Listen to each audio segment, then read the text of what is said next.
Little Dragon, Constant Surprise is Young the Giant's choice. They're taking over the X92.9 studios thanks to Axe Music. And before we played the song, we were talking about the idea of the live show. And when it comes to a live show, a lot of bands look at it as almost a piece of art. You're building an emotional experience. Is that how it's done? Yeah, and I think for us, it's the place that we feel the most comfortable. And Yeah. so for us, it's actually like trying to create like a live atmosphere on the record, because the way we write is we jam everything together. We're in the one studio space, and that's how we play, and that's how the music and the song comes about.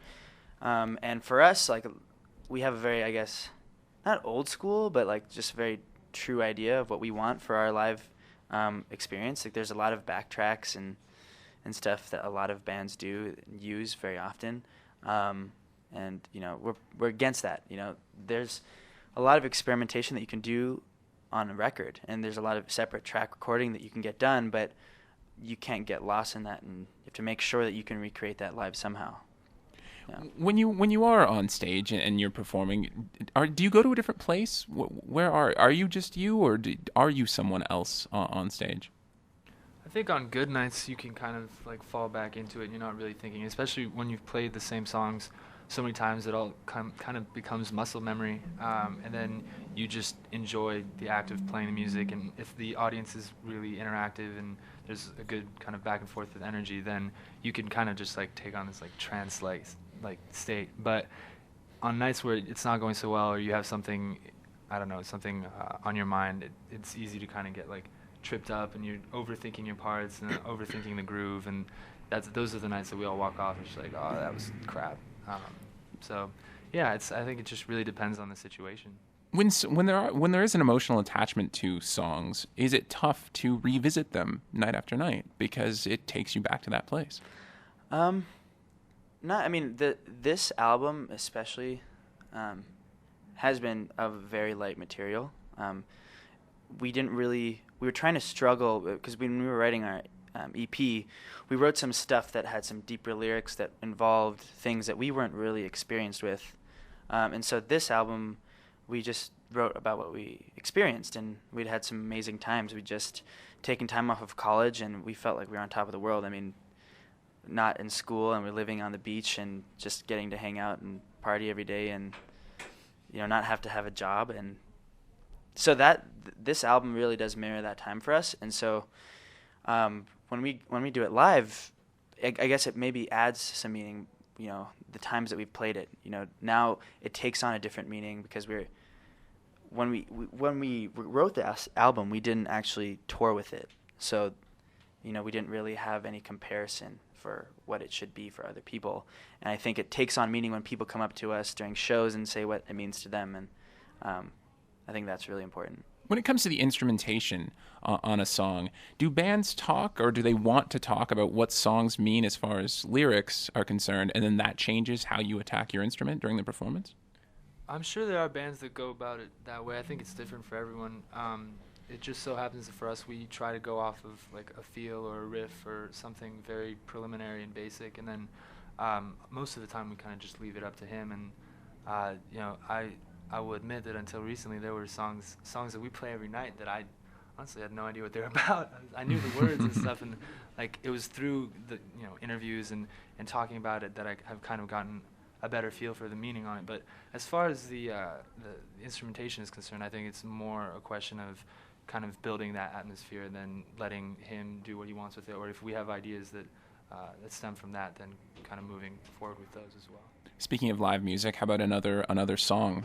We'll do Cough Syrup. Can you talk about Cough Syrup? It's Yeah. a fascinating song in that, just that reference alone. I mean, I'm not certain I've ever heard a reference to Cough Syrup in rock music. Yeah. Can you explain it? Yeah. That's actually one of the older songs that we ever wrote together, and a lot of people don't like me saying that, but it's true. Why is that? Why don't they like it? Because it's now just coming to people's ears, and they want to feel like it's new and it's happening, and it is, because it's. Yeah. You know, if you listen to a song from the 80s and it's your first time hearing it, it's a brand new song for you. Right. For us, this song is 5 or 6 years old. We've played it thousands and thousands of times, and when we wrote the song, we wrote it in our old keyboardist's living room, and we didn't even think that we'd be doing this full time, and The song was literally about breaking out of suburbia, breaking out of where we had found ourselves caught.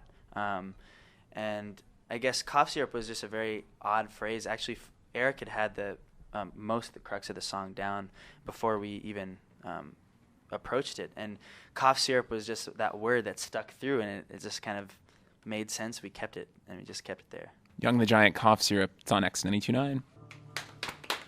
Young the Giant, Cough Syrup, live on X92.9.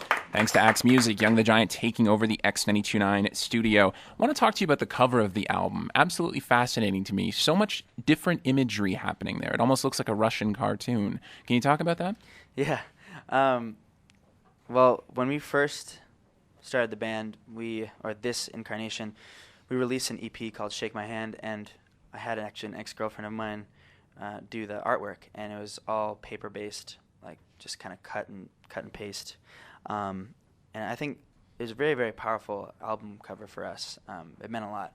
And as we got signed and we did Young the Giant, when we changed our name to Young the Giant, we had a couple of artists throw around some ideas for visual imagery, for, I guess, general inspiration for the whole team, as well as just kind of ideas for what our graphic would be like for just our website or something completely basic. And Invisible Creature came and gave us that artwork. And this was like months before the album had even been fully done. And we just thought of it as a good imagery, for the website. It was pastoral, really like encompasses time. Like you can see an island from very, very far away. It's like almost that time doesn't really exist there, and it still had that very big like paper mache feel, which we loved. And originally we actually never even thought of it for the album artwork, and we'd actually want it to be photo based, and it was only last minute that we realized that was the first imagery that we had for the band, and it should be for the self-titled album, it should be the artwork as well. Young the Giant taking over the X92.9 studios thanks to Axe Music, part of the takeover, playing songs that Young the Giant choose. Now, I've got lined up here, Metronomy, The Look. Can you talk about why you picked this one? Oh, there he is. When I heard we had the option to pick songs for the radio to play, I looked through my iTunes and just picked songs that kind of connected with us on a more personal level. We actually played with Metronomy at a late night show called Later with Jules Holland in London, and they played the song The Look, and we all were taken away by it. So Metronomy, The Look, Young the Giant's choice on X92.9. Young the Giant taking over the studios thanks to Axe Music. And they got to get going, got to get to the venue. But I want to ask, I have to ask, because I'm fascinated how bands feel about themselves. I mean, you have fans all over the world. We were just talking about how you've been in the UK playing television shows. How do you feel about your band? Do you feel like a good band? Yeah, it changes. Really depends. There'll be days where what are we doing here? Was this my purpose? When we first started, we had a lot of ideas and morals for how we wanted to conduct ourselves as musicians and people, and you always find yourselves doing things that you wouldn't normally think, some corporate things and whatever, and you got kind of lost in it and think, is this kind of stupid, or we're super commercial, or we never thought we'd be this way. But when we're just us together, I feel very, very strong that we have something together. I don't know necessarily what that is, but we've been playing with each other since we were 15, 16 years old, and been the main people we've been jamming with ever since we were young. We've grown up together, so I think we have to have faith in that a little bit, and I think that'll come up with the new writing for this next album. We're really, really excited to be writing again. So we've been on the road for almost 2 years now with this material. Wow. Playing every day, close to it. So thanks for taking over the studio. Oh, no problem. No problem.